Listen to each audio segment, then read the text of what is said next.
Please be seated.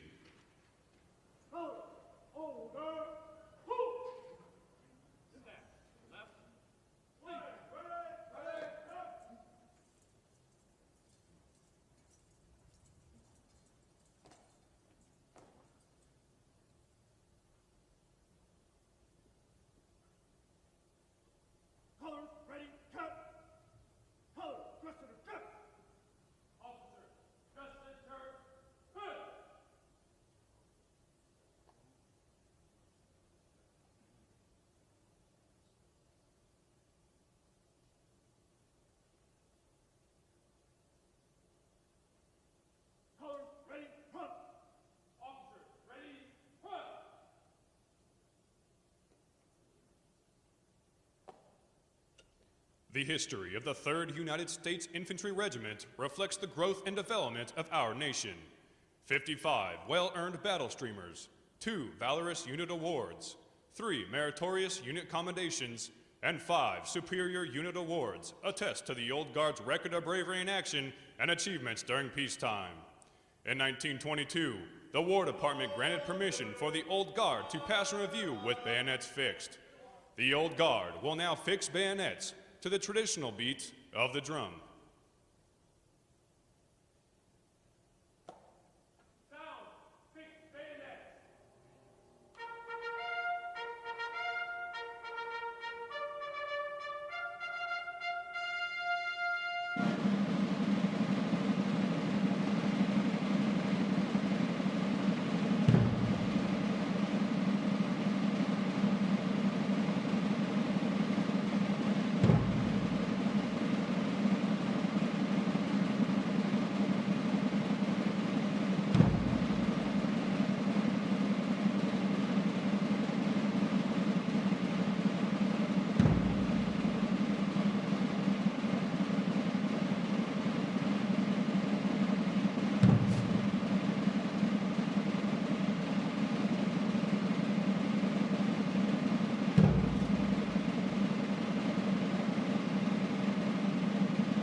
Ladies and gentlemen, taking the reviewing stand is the reviewing official for today's ceremony.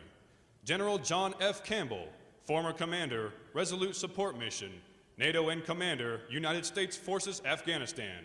Accompanied by the host, General Mark A. Milley, the 39th Chief of Staff, United States Army. Ladies and gentlemen, please rise as honors are rendered and remain standing for the invocation offered by Chaplain Major General Paul Hurley, Chief of Chaplains.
Let us be attentive now to God's presence in the words of the psalmist.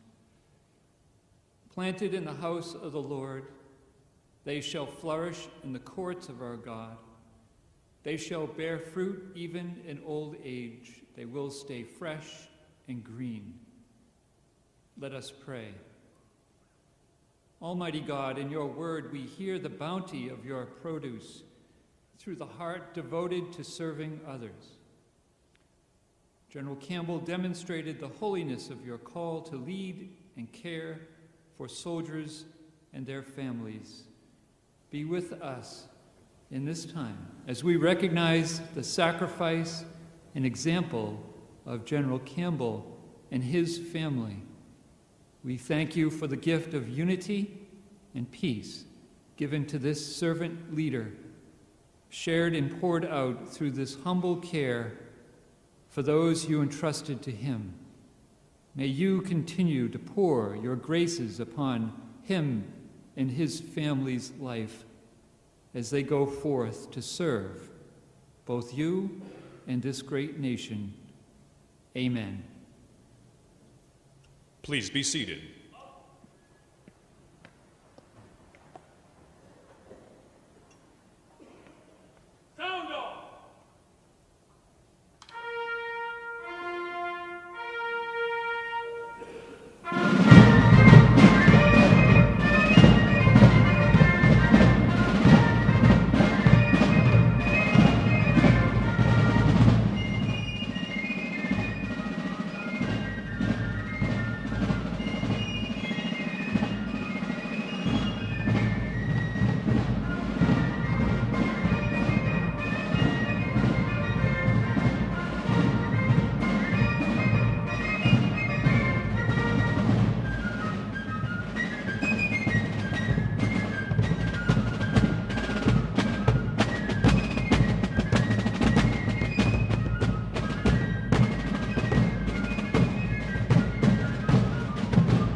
Ladies and gentlemen, please stand for the advancing of the colors and remain standing for the United States national anthem.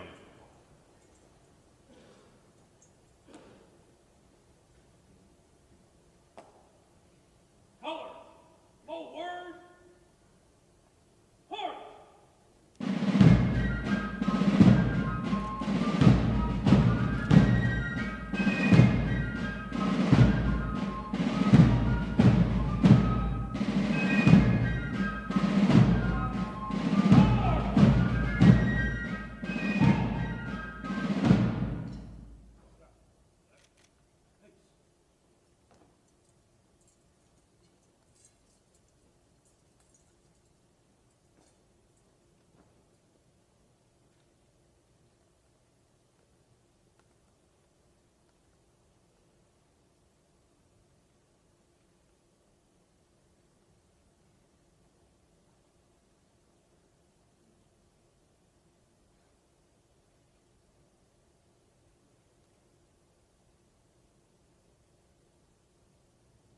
Sir, persons to be honored and colors are present.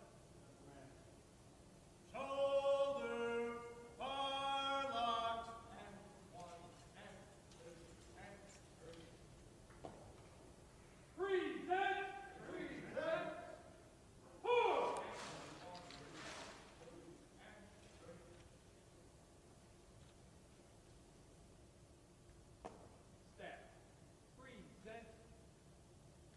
Four.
Please be seated.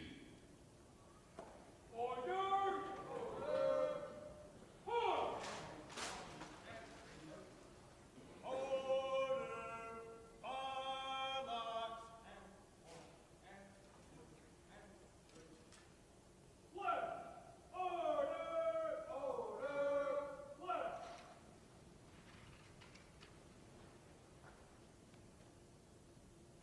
Flag ready. Go. Ceremonial. At peace.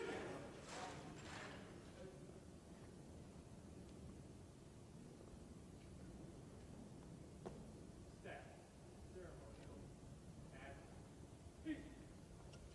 The Distinguished Service Medal is presented to General John F. Campbell, United States Army, distinguished himself through exceptionally meritorious service over a 37-year career, culminating as the Commander, Resolute Support, and United States Forces Afghanistan. In August 2014, General Campbell deployed to Afghanistan and took command of the NATO ISAF mission and United States Forces Afghanistan. During the first 6 months of his command, he saw Afghanistan hold an extended electoral process and install a new president and chief executive as part of the National Unity Government. In December 2014, the United States ended Operation Enduring Freedom and began Operation Freedom Sentinel to support the ISAF transition to a functionally based security force assistance mission designated Resolute Support. Over the course of the next 14 months, General Campbell commanded the Resolute Support mission and United States Forces Afghanistan with distinction.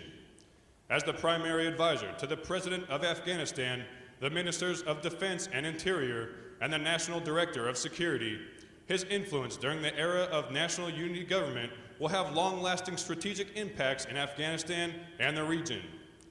General Campbell is a strategic leader who adeptly works with intergovernmental partners in applying the military element of national power towards strategic goals in Afghanistan. His distinguished and selfless service and devotion to his country, to the Army, and to the soldiers, families, and civilians of our Army reflects great credit upon him, the United States Army, and the United States of America. Signed, Acting Secretary of the Army, Patrick J. Murphy.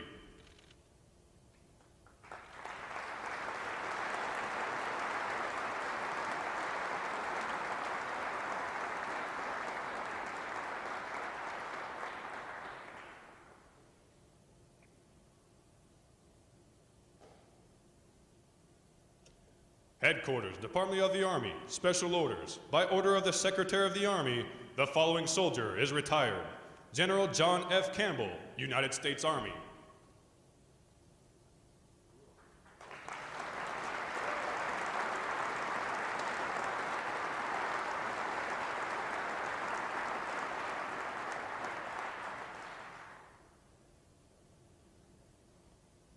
At this time, General Campbell is being presented with a pre-folded American flag.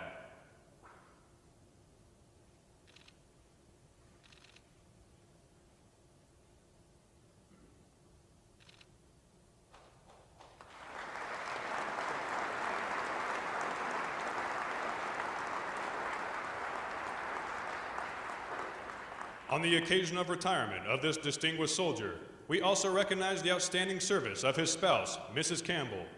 Mrs. Ann K. Campbell is awarded the Department of Defense Medal for distinguished public service in support of the members of the United States Armed Forces from August 2014 to May 2016.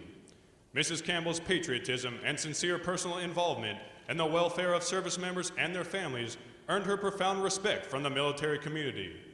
Whether helping service members and their families cope through deployments to Iraq and Afghanistan, or meeting with and comforting wounded warriors and their families, Mrs. Campbell was always there to aid with understanding and caring support.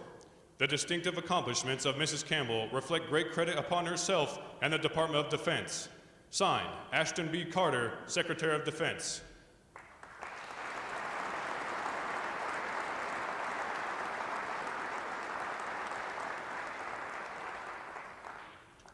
Mrs. Ann K. Campbell is also awarded the Decoration for Distinguished Civilian Service for extraordinary contributions in support of the United States Army from August 2014 through April 2016.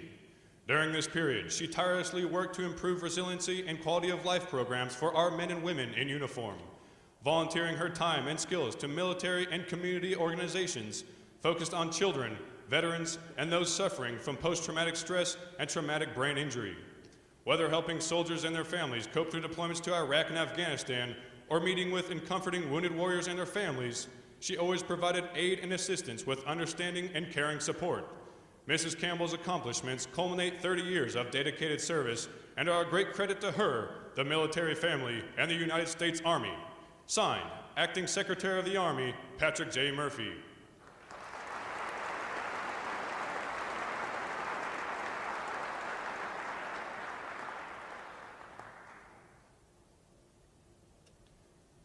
Mrs. Campbell is also receiving the Department of the Army Certificate of Appreciation on the occasion of retirement of her husband from active status with the United States Army.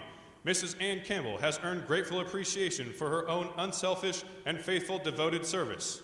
Her unfailing support and understanding helped to make possible her husband's lasting contribution to the nation. Signed, Mark A. Milley, Chief of Staff, United States Army.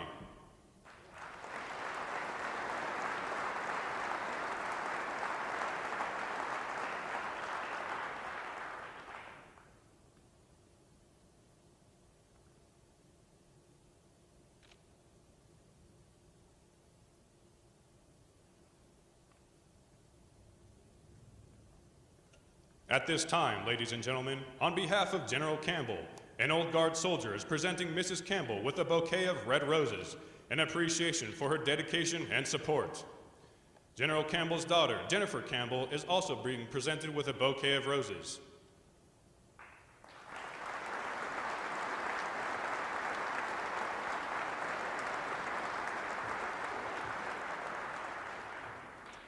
General Milley is now presenting General Campbell with a picture of George Washington crossing the Delaware River.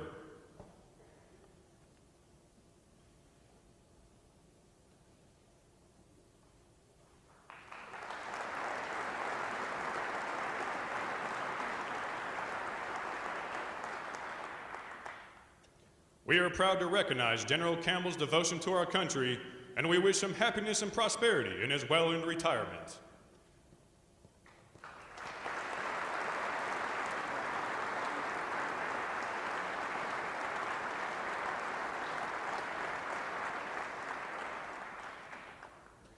Ladies and gentlemen, please stand for the posting of the colors.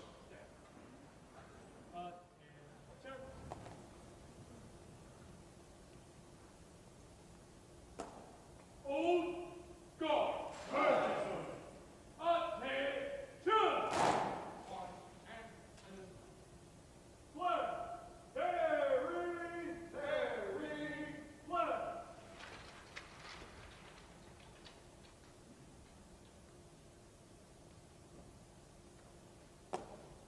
Post the color. Staff. Right. Hey.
Please be seated. Left. Hold. Right, go.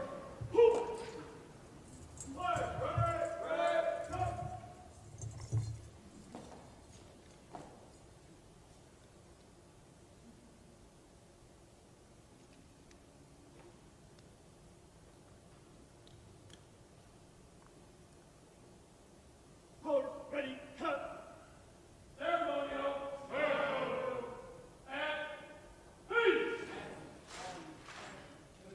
Hold. Stand there.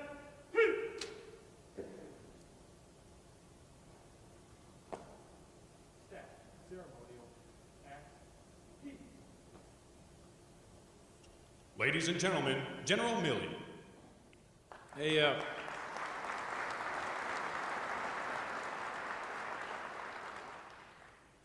good morning to everybody, and welcome back for the second retirement this week of yet another close personal friend and close mentor to me and so many of us in the audience. And we're here to celebrate and honor and unfortunately bid farewell to a great soldier and a leader who ends his active duty career after more than 37 consecutive years of selfless service to our nation.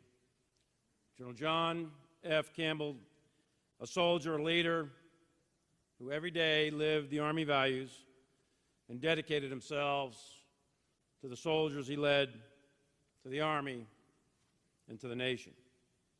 And I want to thank all of you for coming here today to honor him and his family. In particular, I want to point out the Honorable Acting Secretary of the Army, Patrick Murphy, my teammate. Thank you so much, sir, for being here.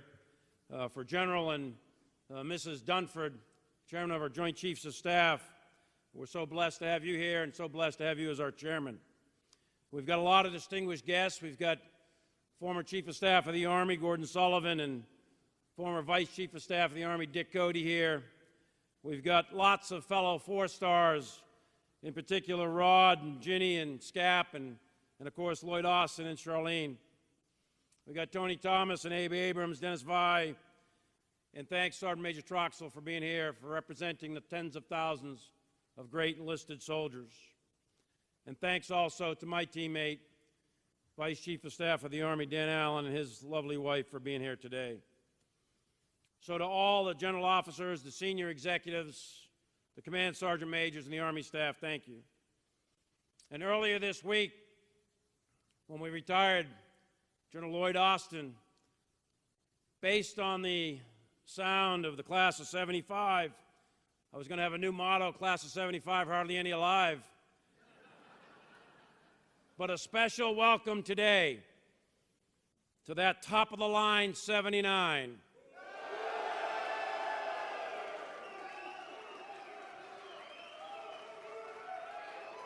Wow, that's not bad. Let's try that a little bit louder because we got to mail this to the class of 75. So how about the top-of-the-line 79?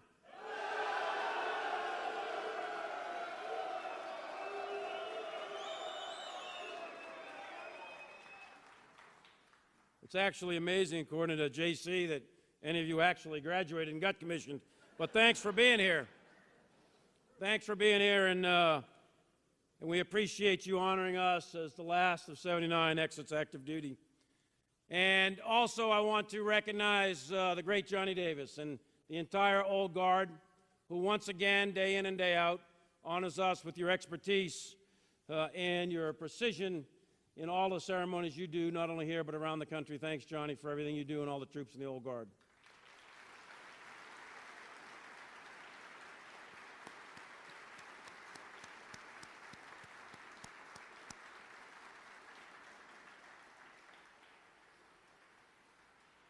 A very special welcome to JC's family, his wife Ann, and his son Sergeant John Jr., and his lovely daughter Jennifer. Without their love and their support over almost 4 decades of service, JC would have exited a long time ago. So thanks to all of you for everything you have done.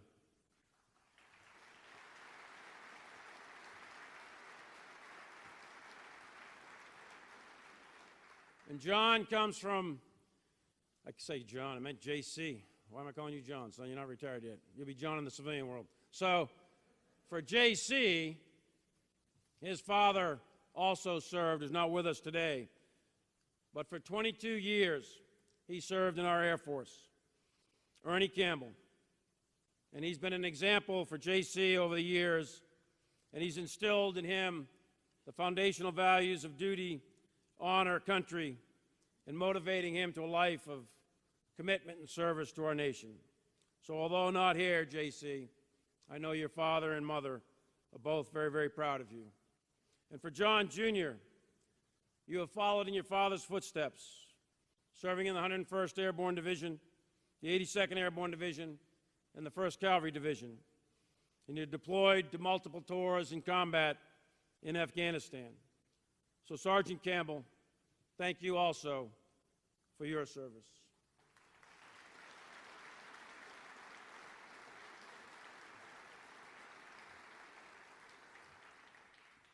So way back in the early 1980s, back in the day, when the world was a very different place, JC met a young lady named Ann in Wiesbaden, Germany, in the BOQ. Not sure what happened, but they ended up getting married. She was an Air Force nurse at the time, and JC was a platoon leader in the mighty 8th Infantry Division. Oh, to have more divisions yet again in the Army. But they got married. That was just a quick one-liner there, Chairman. They married.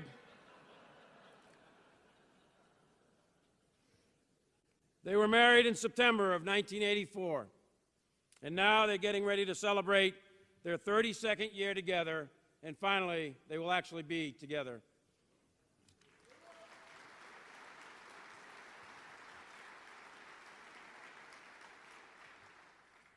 Following Ann's time in the Air Force, she dedicated herself to raising 2 wonderful children and caring for her Army family.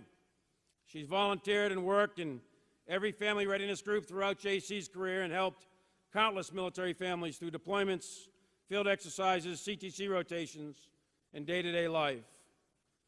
For 3.5 decades, Ann has given her all for our country, first in the Air Force and then in our Army. And for that, Ann, we are forever grateful.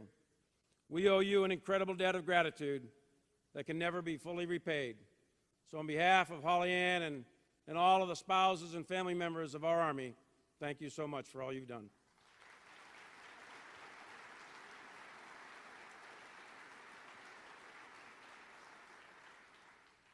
And for John Campbell, JC, as we all know him, he also has given the best years of his life to the United States Army and to the nation. And today, JC wears the uniform of his country for the last time on active duty. As Charles Dickens said in A Tale of Two Cities, it's the best of times and it's the worst of times. And for me, and personally, and for many in the audience today, but for our Army as a whole, it's the worst of times because we're losing an officer of tremendous talent, an officer who, in my opinion, is the most respected four-star among us today, and I think that is reinforced by all of our peers and our subordinates that have ever served for JC. JC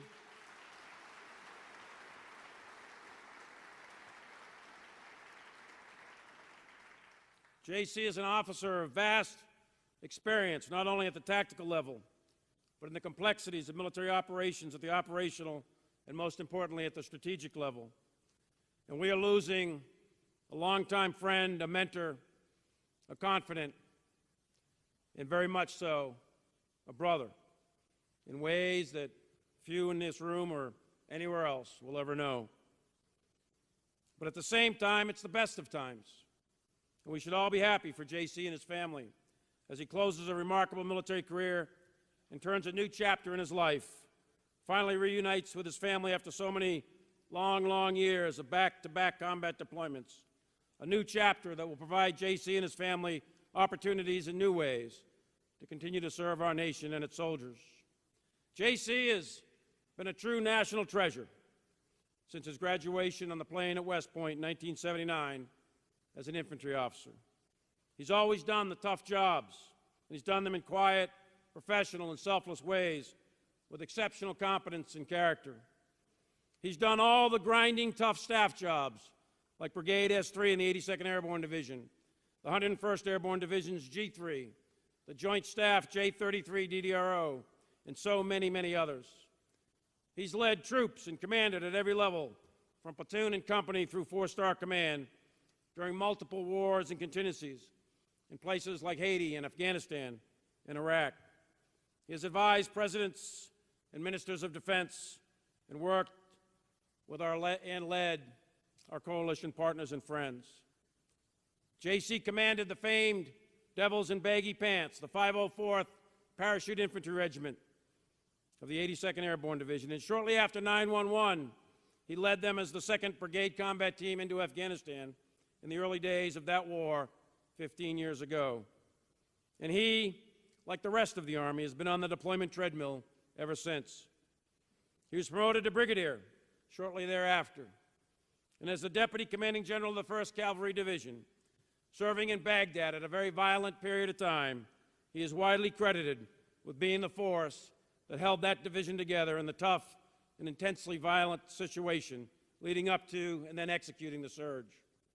As the Commanding General of the Screaming Eagles, the 101st Airborne Division Air Assault, JC again led our efforts in Afghanistan's Regional Command East, the most densely populated and violently contested region in that country, in places like Paktika, Ghazni, the Hindu Kush of Nuristan and Konar, and many, many others.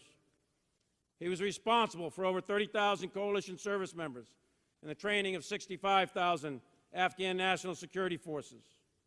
And during his year-long deployment, JC worked to build the capacity and the capabilities of both the Army and the Afghan police in 160 different districts inside his area of operations. He identified significant gaps along the 450-mile border of Afghanistan and Pakistan with Regional Command East. His efforts resulted in the construction and the manning of additional border coordination centers and securing the Afghan people. But most importantly, J.C. provided calm and resolute leadership in the midst of increased enemy challenge and our own turbulence in a rapid succession of senior leader transitions. In addition to his exceptional combat leadership, J.C. had a significant impact on the resiliency of his soldiers and families of the Screaming Eagles. As Eagle 6, he developed innovative resiliency programs, implemented a soldier comprehensive fitness program, and developed a task force for suicide prevention back at Fort Campbell that, even though while deployed, he was managed to reduce the division-wide suicides down to 53% during his tenure.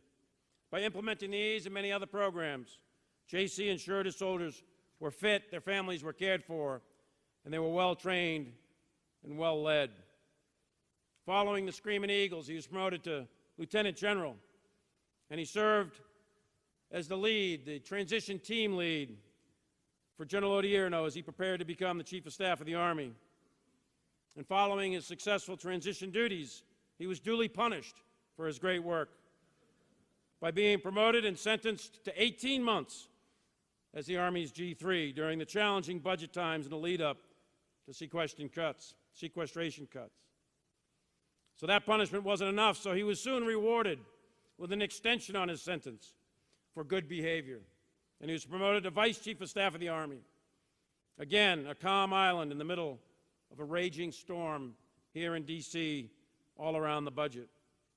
J.C. worked long and hard with the Army staff and Congress to ensure the right programs were funded to protect us against developing a hollow army, to maintain our readiness, and to ensure for the health of the force. He did that all the while simultaneously managing a war and rapidly downsizing the Army in Afghanistan.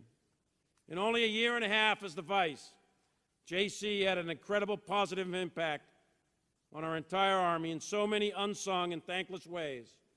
And J.C., your quiet, professional, and selfless leadership is an example for all of us to follow. Recognizing that J.C. was an exceptional officer in every way, the President of the United States called on him once again to deploy to combat. And in August of 2014, he took command of NATO ISAF, the United States forces in Afghanistan, from our current Chairman of the Joint Chiefs of Staff, General Dunford. And he took command at a critical time, a time of transition. During the first 6 months of his command in Afghanistan, J.C. led our support for an extended electoral process. He oversaw the installation of a new Afghan president and the formation of a national unity government. He worked to secure the U.S. and Afghan bilateral agreement, and he managed the remaining drawdown of U.S. forces. He transitioned the force from regional commands to train, advise, and assist commands. And he did all of that while in contact with the enemy, and he did it with getting no sleep as he dealt with the never-ending midnight VTCs from the National Security Council. J.C. proved to be an exceptional strategic leader who advised not only our president, but also the president of Afghanistan and the Secretary General of NATO. He advised foreign ministers and secretaries of defense, ours and many others, ambassadors and senior generals from all of our allied partners. In short, John Campbell, J.C., expertly coordinated and employed all the various elements of national security and national power from so many nations toward a common strategic goal in Afghanistan. And he did it with little fanfare, and he made the impossible look easy on a daily basis. J.C. has been the embodiment of what we expect of our leaders. J.C. is a leader who is competent, technically and tactically. He's able to accomplish any mission, no matter how hard.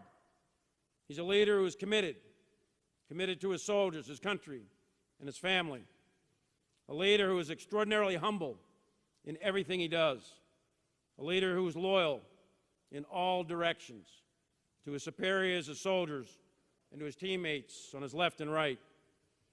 And most importantly, J.C. is a leader of great character, one who understands the importance of moral and ethical values, a leader who understands that it is his duty to give best military advice no matter the situation, no matter the personal cost, never wavering, not 1 minute, to speak truth to power, no matter how difficult that can be at times. JC, you take off the uniform today, but know that your efforts have impacted tens of thousands of lives, and that you have influenced, mentored, and developed the next generation of not only leaders in the United States Army, but leaders around the world. You are the best of breed. You are the most trusted four-star we have. You're the most capable Army four-star that I have ever met. You're a friend to all of us here today and many others who are not. You're a true brother in arms to all of us, and on top of all that, you're a great father and a husband through many years of difficult sacrifice. JC, you've served this republic well for almost 4 decades, and we are all forever in your debt, and we're all so very proud of you. And for that, JC, we give you a short ceremony, a couple of awards, but really all we can do is simply and humbly say thank you. Thank you to both you and Ann for a lifetime of incredible service and sacrifice in the great cause of freedom. Army strong.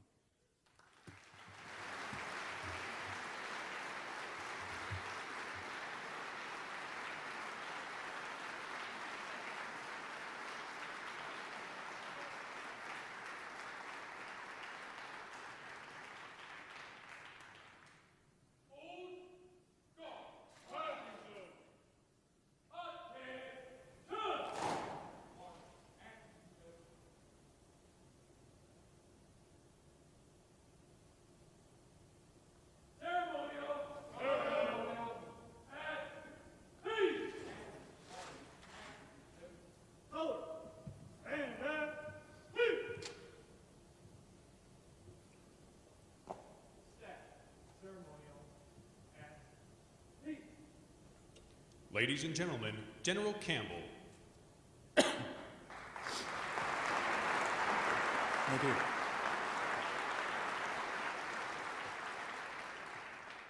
Chief, you're getting me teary-eyed there a little bit, so I'm going to have to... Well, good morning, everybody. Thanks very much for taking the time to be here. And Chief, thanks for your kind words, and thanks for hosting today. I know you had to rearrange a lot on your schedule to really make this work, and what you don't know, and I'm sure the Chief would be embarrassed for me to tell you, spill the beans, but you know what the hell, I'm going to retire, so it's okay. But right after this ceremony, the Chief will fly down to Tampa to the Frozen Four. The NCAA hockey championships are being held there. He is going to be awarded the Lamorello Award, the Lou Lamorello Award. It was established in 2004 by a group of retired college hockey coaches, and it recognizes a former college hockey player or coach for their very unique and distinguished professional career. And clearly, our Chief qualifies. So Chief, congrats to you, and let's give him a big hand for that.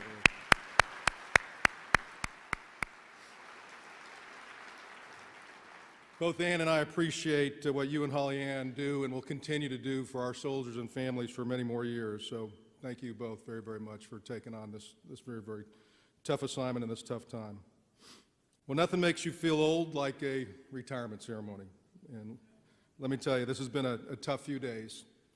And in the last week, I attended the retirements of Bernie Champeau and Lloyd Austin. And I have never said Lloyd Austin before. I've always said General Austin out of respect for a true mentor and friend, but Lloyd Austin, and you look great up there today. I know Dave Halverson, Mark McDonald, Dave Rodriguez. I haven't said Dave Rodriguez either. It's always General Rod. You look good there. And many others are coming soon. I congratulate all of you, and it's been a true honor to serve with all of you. Distinguished guests, again, my fellow four-stars, other general officers, my friends and family, thanks for being here today. And I'd like to give a special thanks to the chairman, General Joe Dunford, and Ellen for being here. You know, we were Army War College classmates, along with a couple of other underachievers that some of them are here today.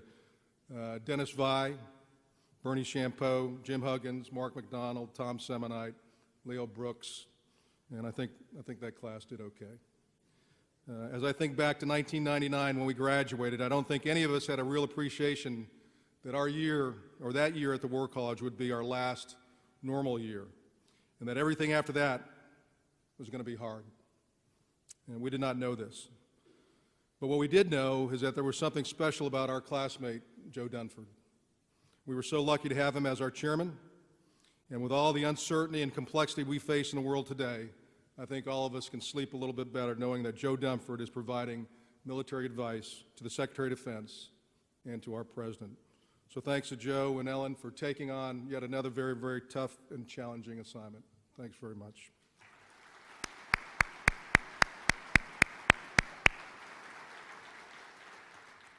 Secretary Brownlee, sir, thank you for being here again today. Your wise counsel over many tough times and your continued reaching out to me has been very, very helpful. Thank you very much, sir. To Acting Secretary of the Army, Murphy, thanks, sir, for being here again today. Thanks for your visit to Afghanistan earlier this year. Your passion for our Army really resonates across the force, so thank you very much. General Sullivan, sir, you're truly a national treasure, and you have never, ever stopped serving, so thank you, sir. A special thanks to General Dick Cody, Commander Cody, who tried to hire me back in the Pentagon but let me go for a better draft pick to Pete Schoonmaker many years ago. So, sir, thanks for your unwavering support and for your email last night. That meant a great, great deal. Thank you, sir. You know, as I look around and see a truly talented group of senior leaders, both in and out of uniform, that our Army and our nation needs and that we are damn fortunate to have. And by the way, I count Jay Paxton in that group, I see. And you don't have to wear a uniform to be a great leader. There are many civilian leaders here today. And to our senior civilian leadership from OSD, thanks for your attendance and continued support. Ambassador Jim Cunningham, Ambassador Ron Newman, both former ambassadors in Afghanistan, thank you for taking the time to be here. We have some media folks as well that I've grown up with over the last 15 years. Thanks, Lara. Thanks, Geraldo. Many others. Thanks for taking the time to be here. There are a few others I'd like to send a special thanks to. My top-of-the-line classmates from West Point. We'll talk about how weak that is tonight at my house. So. To the senior non-commissioned officers, I think Sergeant Major of the Army Chandler is here. Sergeant Major, thank you for taking time to be here. Senior enlisted advisor to the chairman, Sergeant Major Troxel, thank you for being here. Many other senior non-commissioned officers, all the other non-commissioned officers, and to other battle buddies and friends. A special thanks to Steph, Sissy, Jerry, Mike, and Danny, junior high and high school classmates back in California.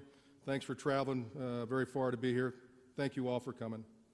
And I know there are so many more that I didn't mention by name, but know that you are in my thoughts. All the emails I've received here the last couple of days, I'm very, very grateful, and I'll try to get back and answer those. But I would be remiss if I didn't mention 3 other soldiers. I saw 2 sitting there, but I'll mention all 3. I tried to sit them up front with Ann because they are like family to us. Sergeant First Class Huth, my enlisted aide since 2009, and he's also spent the last 2.5 of the last 5 years deployed with me. Master Sergeant Antley, my commo chief since I became the G3, and then Chief Rumpalski, Ski, my PSO, the last 2 deployments into Afghanistan. So thanks, guys, for hanging with me. All of your presence here today is more of a testament to your dedication and service than mine, so thanks. And I see before all of us a collective group of hundreds of years of dedicated service to our nation that often goes unrecognized in ceremonies such as this. However, it never stopped you from serving and continuing to sacrifice, and I'm honored by your being here today and honored to call all of you friends, so thank you. I want to also thank the Old Guard and the Band Pershing Zone for yet another flawless ceremony. You represent the very best of our Army and our nation. We all take great pride in you, and you have added dignity and grace to this ceremony, and I'm truly honored by you. Just a quick comment about the commander, and I don't want to embarrass Johnny, but Lloyd Austin did it the other day as he was the aide to the vice, and then Johnny was a battalion commander for me back in 2010, 2011, when he was injured with an IED as a battalion commander down in the Kandahar, Arghandab area, and made it back to his battalion after recovering. So, Johnny, thanks for your continued leadership and your great job here with the Old Guard. Let's give all these guys a great big hand.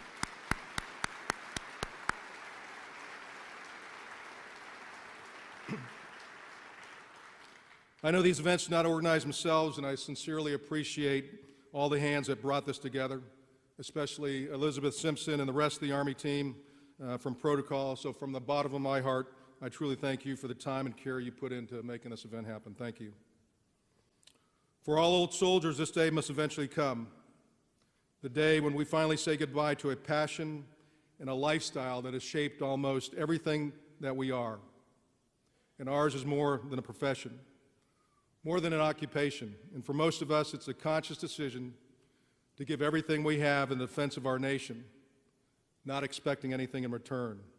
And for most of us, it is a calling, one that over time draws us in and forms an everlasting bond with our very souls. And for me, describing today as bittersweet may not be strong enough to capture the significance and emotion of standing in my last formation and wearing the cloth of our nation. So bear with me, and I'll try to do my best here. For those of you who know me well, you know there are some things I don't really enjoy. And this ceremony bundles a few of those things here together in one. I don't really enjoy public praise. I don't care to be the center of attention. And I'm not a big fan of standing in ceremonies on this side or on that side.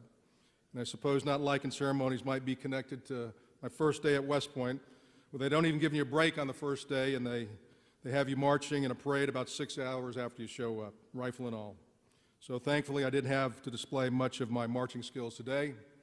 But if you need more, then I'll ask Geraldo to come out and talk about Dancing with the Stars on the floor here. So thanks, Geraldo. I had to throw that in there. Actually, I would have preferred to slip away with just a small retirement party and really little fanfare. However, I recognize that today is not about me. It has been throughout my career and has never been about me. But today is much more about the people who made this all possible. And while I've tried, I can't even begin to build the complete list of those I owe for this life that I've lived, this moment, and the enormous honor I have had serving our nation. So today is all about them. It's about you. And I want to take this opportunity to simply say thank you for the memories. But as Ann reminded me this morning, don't try to relive all 37 years in one speech. Remember, she said, be brief and be gone. And that way, the weight of this day wouldn't have time to catch up with me. And Ann, as always, you're right. However, occasions like these are time for thanks and reflection. Thanks to the countless individuals who made the last 37 years so wonderful, so rewarding, and so memorable for my family and me. And the reflection on the extraordinary privilege of serving during a time of enormous consequence for our country and our partners around the world. How do you say thanks for 37 years? Well, actually, the Army's going to tell me it's 36 years, 10 months, and 25 days. And that's not counting the 4 years at West Point. So let me share with you a bit of my journey as I grew into the leader I am today. As General Shinseki used to say, leadership is our stock in trade. It's what makes us different.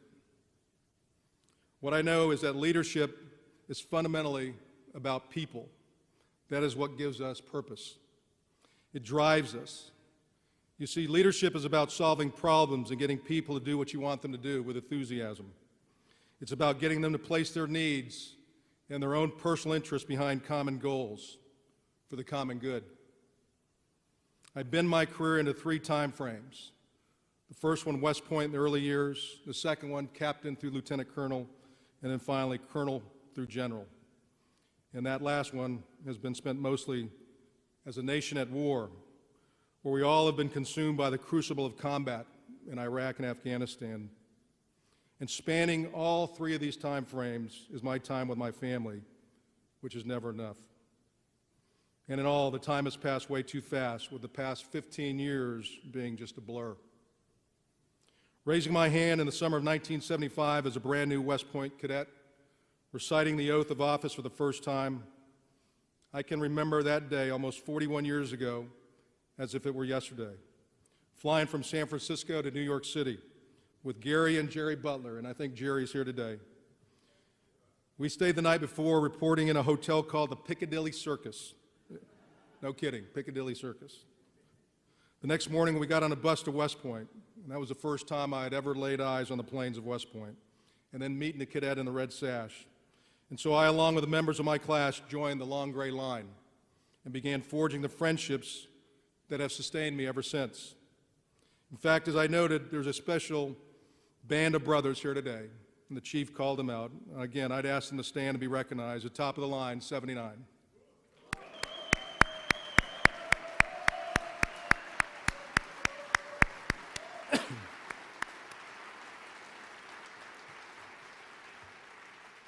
These guys and all that they represent have motivated me to be the best I could be.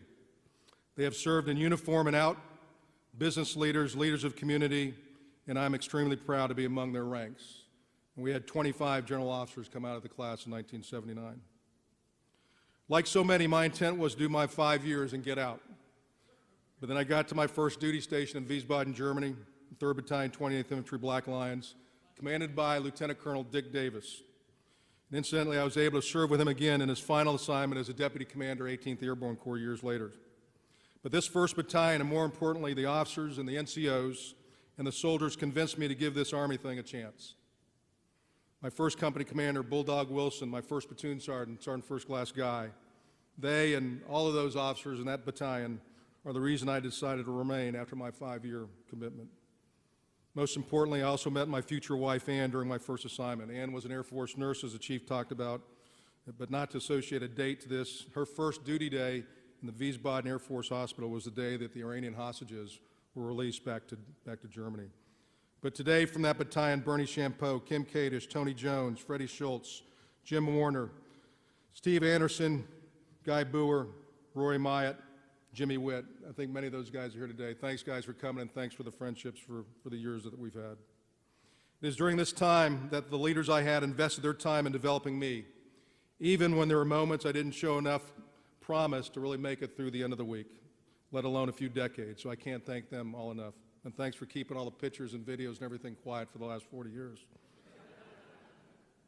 Captain through Lieutenant Colonel, leading, learning from great non-commissioned officers, jumping out of perfectly good airplanes and getting extra pay for it, commanding an ODA, commanding a company of paratroopers, planning brigade-level operations along Brigade S3s like Dan Allen, Mark Rock, teaching cadets at the University of California at Davis, going to Haiti, hanging around a guy by the name of Hugh Shelton, learning a great deal, associated with Marie Allen, Dave Lamlin, and John Altenberg, all who are here today. Thanks for taking the time.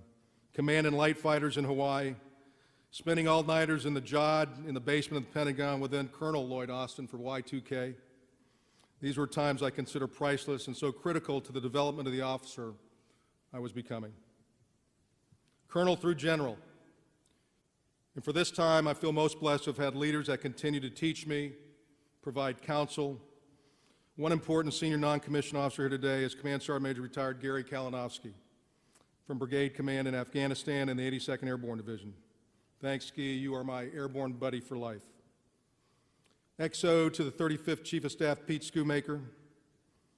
Mike Shaler here today. Mike, thanks. DCG time at Fort Hood. Long extensions in Iraq with fellow DCGs in the 4th ID, Dave Halverson, and 1st Cav Vince Brooks. Other DCGs in theater that time, Jimmy Huggins, Frank Wachinski, Mike Oates, Mick Bednarik, and others. And then time back in the basement of the Pentagon again, the engine room as we called it. Rowing for our lives with Carter Ham and Jay Paxton at the helm. And then, of course, Division Command with the storied 101st.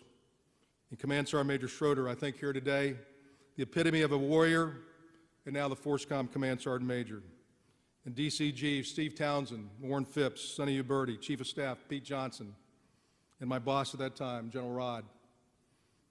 And then back to the building as a G357, the Vice, and lastly, the Commander Vice Staff and Resolute Support in Afghanistan.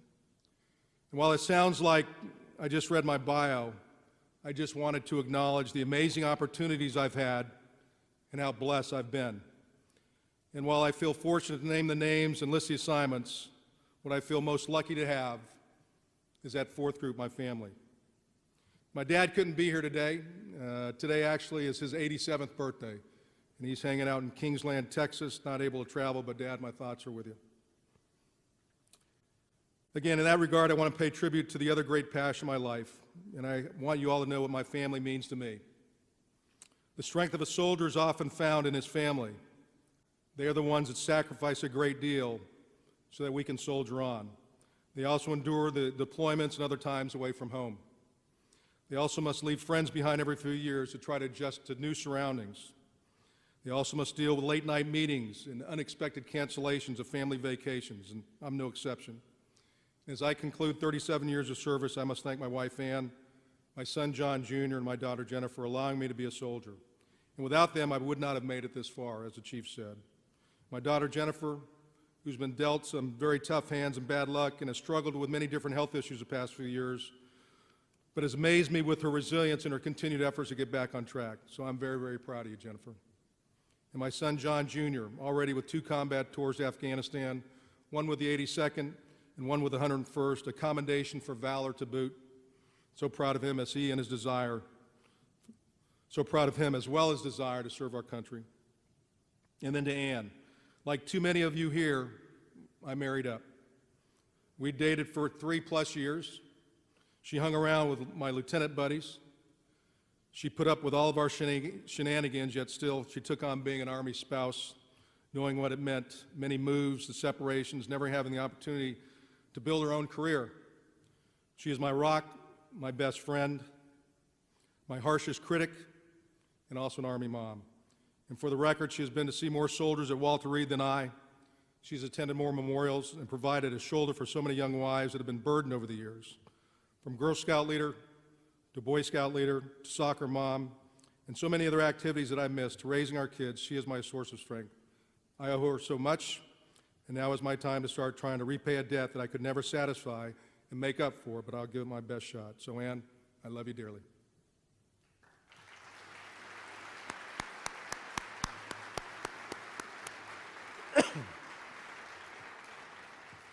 Since relinquishing command in Afghanistan 38 days ago, things have been a little busy.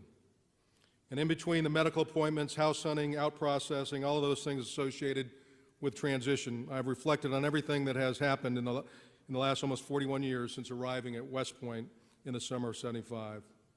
And while there are some out there in the crowd that will continue to lie, I don't think anyone saw this day coming, including me. And as I reflect back, I know I wouldn't want to change a thing. Not because I got it all right all the time, but because I certainly didn't. I just wouldn't want to risk something that would alter any of the precious memories that I now have from the last 37 years. And to me, there is no greater retirement gift I could possibly receive than that of my memories, of the major events and of all the people associated with them. The relationships we build are far more important than many of the missions and the tasks that we accomplish. In fact, in my experience, there is no mission accomplishment without those relationships. I am convinced that few people are going to remember the accomplishments of John Campbell. My hope is that they remember more about how it was to fight and serve alongside John Campbell. And for all with whom I have served, my warmest memories will be of the camaraderie and the kinship that our common experiences provides us. You know, it isn't until you slow down enough to allow yourself to consider the greatness that surrounds us. And we are truly surrounded by greatness. It is on the faces of the soldiers and sailors, airmen, Marines, and our military families. It is on the cards of those I lost while in command. I will never forget. And this is the true strength of our nation. Every day, especially in Iraq and Afghanistan, there are acts of uncommon valor that we take for granted. Feats that our great men and women do that in other times, in other wars, would be remembered as actions fitting the Medal of Honor. But after 14 years of war, we have grown our expectations because of our training, because of our great non-commissioned officers, and the next generation of people that say they were just doing my job like any other soldier would do. Many of you know that I carried cards for all of those that I lost in Afghanistan in combat. Fortunately, this last tour, the number was much smaller, but still a much bigger stack than I think the American people really understand. And we can never forget. Like on 7 August 2015, during a complex attack at Camp Integrity in Kabul, First Sergeant Peter, or Drew McKenna, 35 years old from Bristol, Rhode Island, assigned to the 7th Special Forces Group, and the First Sergeant of NSOC Alpha, died from wounds sustained by enemy contact. First Sergeant McKenna was posthumously awarded the Silver Star for his heroic actions that night. Like Staff Sergeant Matthew McClintock, 30 years old from Albuquerque, New Mexico, assigned to the 19th Special Forces Group and attached to Santa Fe, died of wounds in an hour-long fight near Marja in southern Helmand Province. Staff Sergeant McClintock awarded the Silver Star for his heroic actions that night. We can never, ever forget that sacrifice. And I could fill this speech with examples of such great people. It would take the rest of the day to do it. Because after 37 years of service, you realize that you really didn't accomplish anything by yourself. It was all due to your teammates pulling together. And while we honor those conspicuous acts of service, I will admit that we often forget those who serve here at home. Of course, I'm talking about uniformed personnel who have either just returned from deployment, went right back to work, those who are preparing to deploy, and those who may not deploy but still dedicate themselves to ensuring service members and family members get the support they require in their time of need. I'm also talking about our heroic family members who, through some of the toughest times we've had as a military and a nation, have dutifully maintained life back here at home and otherwise supported their service member. And some, unfortunately, did not get their service member back. As we remember those who serve this nation, let us also remember those who serve us. Some represented today by Bonnie Carroll at TAPS, Elaine Rogers from the USO, Dr. Keller from MSEC. Thank you all for being with us. And let us ensure that all of these sacrifices will never be in vain. I will close by thanking all of you again for your service and your sacrifice. I remain steadfast in my belief that our nation is served by the finest patriots I have ever encountered. Regardless of what is written in the press and talked about on television, I have faith in our troops and remain hopeful about the future. Thank you also for attending today and giving an old soldier his due. It has been my honor and privilege to serve how I could and for as long as I could. I don't plan to entirely fade away. I will continue to find ways to serve our nation, our Army, and our military families. And as I continue to serve, I will cherish the memories of it all. And when someone says, "What did you do to make your life worthwhile?" I will say, "I was a soldier." I look forward to seeing you all again somewhere down the road. Thank you again for taking the time. Thank you for being who you are. God bless our great Army and our great nation.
Ladies and gentlemen, the Army Song.